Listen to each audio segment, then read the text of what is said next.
Well, good Wednesday evening, family. This is Nettie with Simply Me Journey.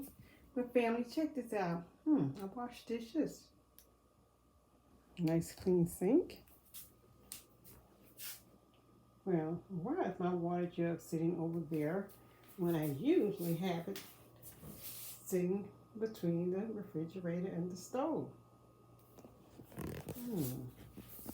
Let's see something. Bam, family, let there be water. Yes, I have water coming in the cabin. Yeah, finally. I can take a shower tonight. And the hot water is great.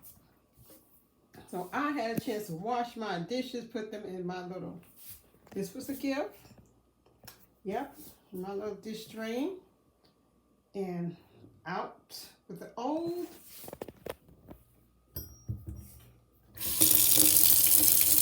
And with new.